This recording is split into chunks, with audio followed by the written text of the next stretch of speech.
5, 4, 3, 2, 1. Welcome to this week's Facebook Live on MLC TV. Happy Tuesday, everybody, and we hope everyone's having a great day, a great February, Valentine's, Mardi Gras, all the things. Yes. I'm Meg. And I'm Mary Clark. And today we have a special guest with us. Like we've been trying to do this year, we are sort of interviewing different team members around the MLC just so you can get a better understanding of what we all do. And today we have Michelle, who is the Senior Manager of Customer Support and Retailer Contacts. That's a mouthful. Yes, it's a long name. She's very important because she does a lot. All the things. Yeah. Well, welcome, Michelle. Well, thanks for having me. So we're just going to do a little back and forth, some interviewing. All right, first up, tell us a little bit about yourself and how you ended up here. Okay, well, I actually started out in gaming in 1994 and worked in gaming for about 24 years. About year 21, I was like, okay, it's time for a change. So once I heard that it was possible that Mississippi would have lottery, I said, well, maybe that's something that I can do. Maybe I can make a career change at that point. And so once it was approved, I applied for the position and actually got hired August 13th, 2019, and the rest is history. That's right. So were you at the casinos before? Yes. On the coast? Actually in Philadelphia. I worked Okay. in Philadelphia for 21 years, and then I worked in Greenville for 3 years. Okay. Oh, okay. Well, that's neat. So Yeah. you kind of have seen all sides of it before then. I have, and I figured it would be an easy transition, just a different kind And has it been easy? Startup was different. It certainly was. Which I did startup in gaming like twice, so it's any startup is kind of challenging. Yeah.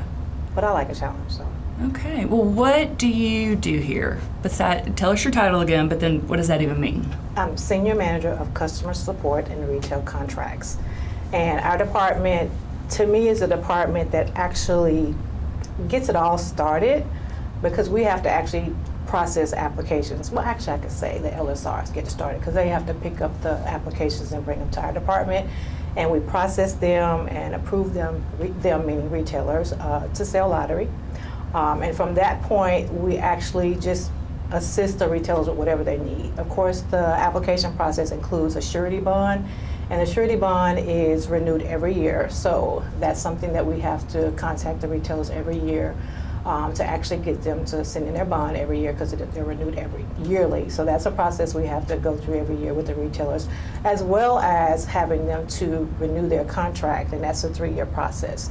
So we are constantly contacting retailers. In addition, throughout the life of a retailer, we actually help them with any invoicing issues they might have, any questions about their terminals, about the TVMs, anything they might have a question about. If they have questions about anything about reporting, if they need tax information or reports that will help them with that, we also provide them with that information.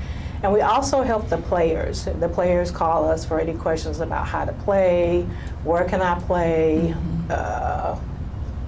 what did I win, just a number of questions from players. So we deal with the retailers and the players constantly. Is that so you're dealing with two different groups essentially. Is it sometimes hard to switch back and forth in between? Like if say you're in retailer mode and you've got that on the brain and then you happen to answer a player phone call and have to switch into telling somebody how to play Cash 4 or Cash 3. That's a great question.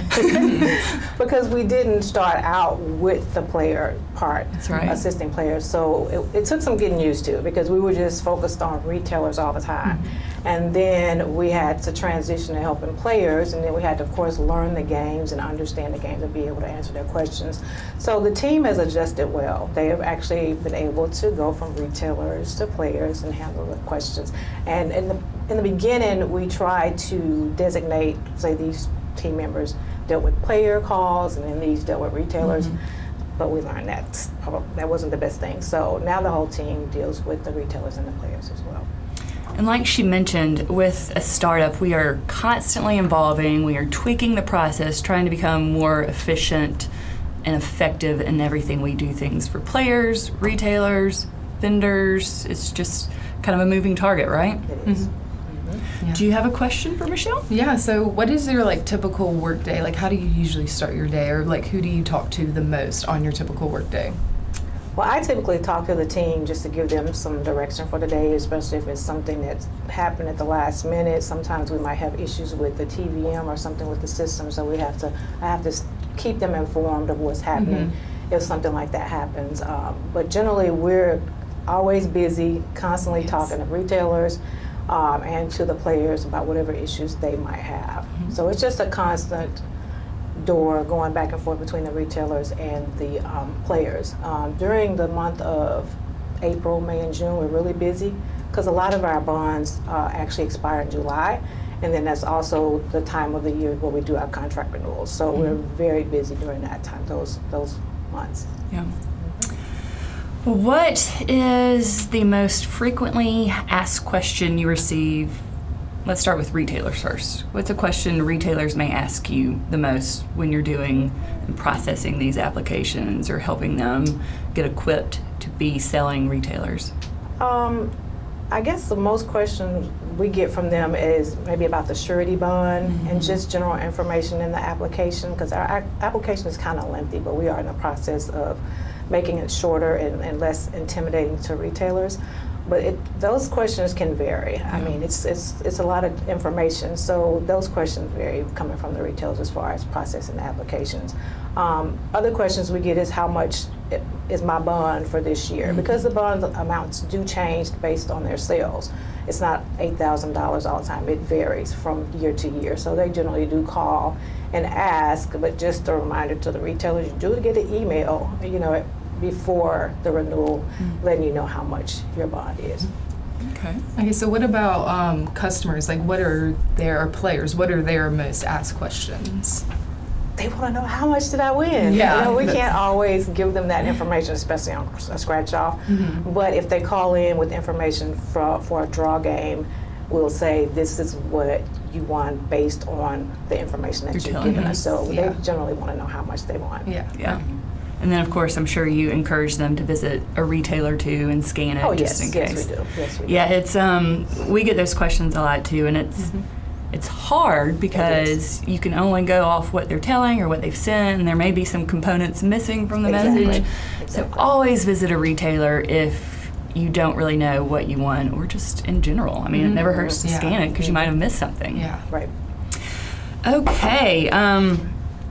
Real quick though, if you are out there and want to be a retailer, go to our website, mslottery.com, and click on retailers, right? Yes. Step-by-step process on how to contact us. I believe the application is online. It is. So all the information is there. The website is useful for everyone. So players, retailers, everybody. And I just want to let y'all know, so the link in our bio also has a little tab where you can scroll all the way down. It has a section for retailers, so you can go to the link on our bio in our Instagram or Facebook or Twitter and just scroll down to retailers, and it will take you directly to that page. Awesome. Yeah. We give you the info in a variety of ways. All right, well, what's your favorite part of the workday? I just enjoy interacting with my team members, just helping them understand and helping myself along the way, because they learn stuff that I don't know about lottery and vice versa. So I just like dealing with my team and also with the players and retailers. I enjoy customer service. I enjoy interacting with players and retailers. Always just willing to help them in any way they might need help. Y'all help us a lot too. Sometimes we get tripped up on a particular issue and send it to you and your team, and the response is immediate. So we're grateful for y'all. You really do have a strong team under you right now. But I mean, that could be said for everybody in the MLC. Like every department is so solid and great at sharing information and working together. So I agree. super appreciated. I agree. We appreciate you all too. You all help us a lot too. Yeah, thank you. Well, what else do we have? Okay. I'll let you go. I feel like I'm hogging it. So, like, do you have anything that you think would be interesting for players, or like facts for retailers to know, like something that you weren't aware of that you think is really cool or something? This is some things I've probably already said already, but for the retailers, it's really important to, if you apply for the lottery, your application is only good for 90 days. I mean, if it's not approved in 90 days, it's generally denied. So make sure that you get the information in. The information is sent to you via email, as well as a team member will call you. Make sure we have a good phone number so we can let you know. So if you really want to sell, we can go ahead and get that application process. That's really important for the retailers, as well as once you're live and you're selling, make sure that your bond is in, because you don't want to have your terminal suppressed, because it can be suppressed if your bond is not in 2 weeks before the actual expiration date. Okay. And for contract renewals, whenever we reach out to you, whenever we send an email, always check your email.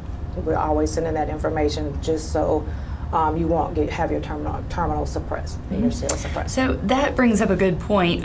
We don't hear of it often, but sometimes players will send us a message saying, their retailer isn't selling right now, and that may be because there's just been a lag in the process a little bit, right? Right. Mm-hmm. Good information.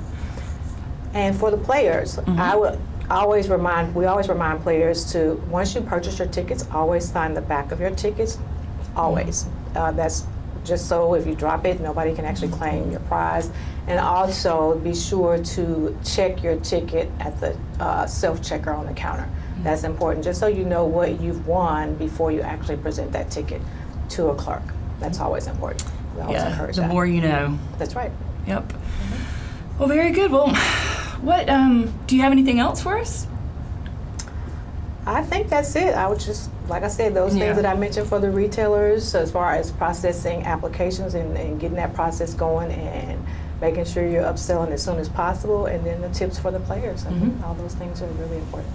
Okay, so this is just the last question. What department do you think we should talk to next? Or who do you think we should talk to on Facebook Live next? I think you should talk to outside sales. Okay. Outside sales. That's a good one. Yeah. And outside sales, those are the team members who physically visit retailers and they gather the information for applications. They help the retailers understand new games. They help ticket placement and the counter displays. So they do a lot of stuff too, and that would be kind of neat to visit with them. Because they're really out there with the retailers a lot, so they probably have a lot of good information or insight. And they run into the players too in person. So we just get to see the people who come to headquarters, but it would be neat going and seeing people as they're purchasing, asking questions, just being there on site to help.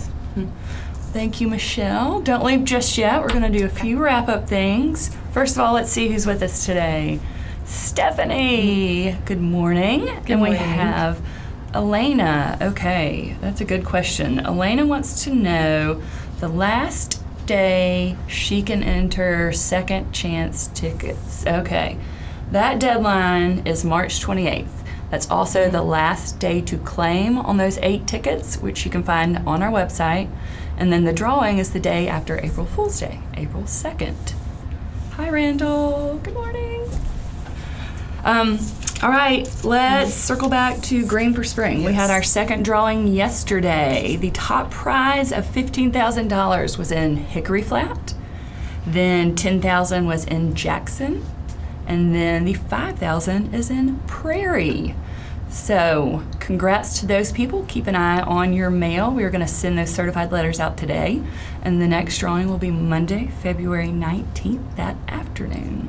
And y'all can sign up by being a Mississippi Lottery Insider, clicking the link in our bio, scrolling down to Lottery Insider if you're not signed up. And if you already signed up, you should already have an email in your inbox. Check your spam if you don't see it, but just reach out to us if you have not gotten it and you're signed up as a Lottery Insider. Yep, and those emails go out every Monday afternoon. So, and feel free to comment throughout the day. Don't forget, if you couldn't tune in right at 10 a.m. We monitor Facebook and Instagram and Twitter all day. So send us a question, say hello, and we will say hi back. Until next time. Have fun, y'all.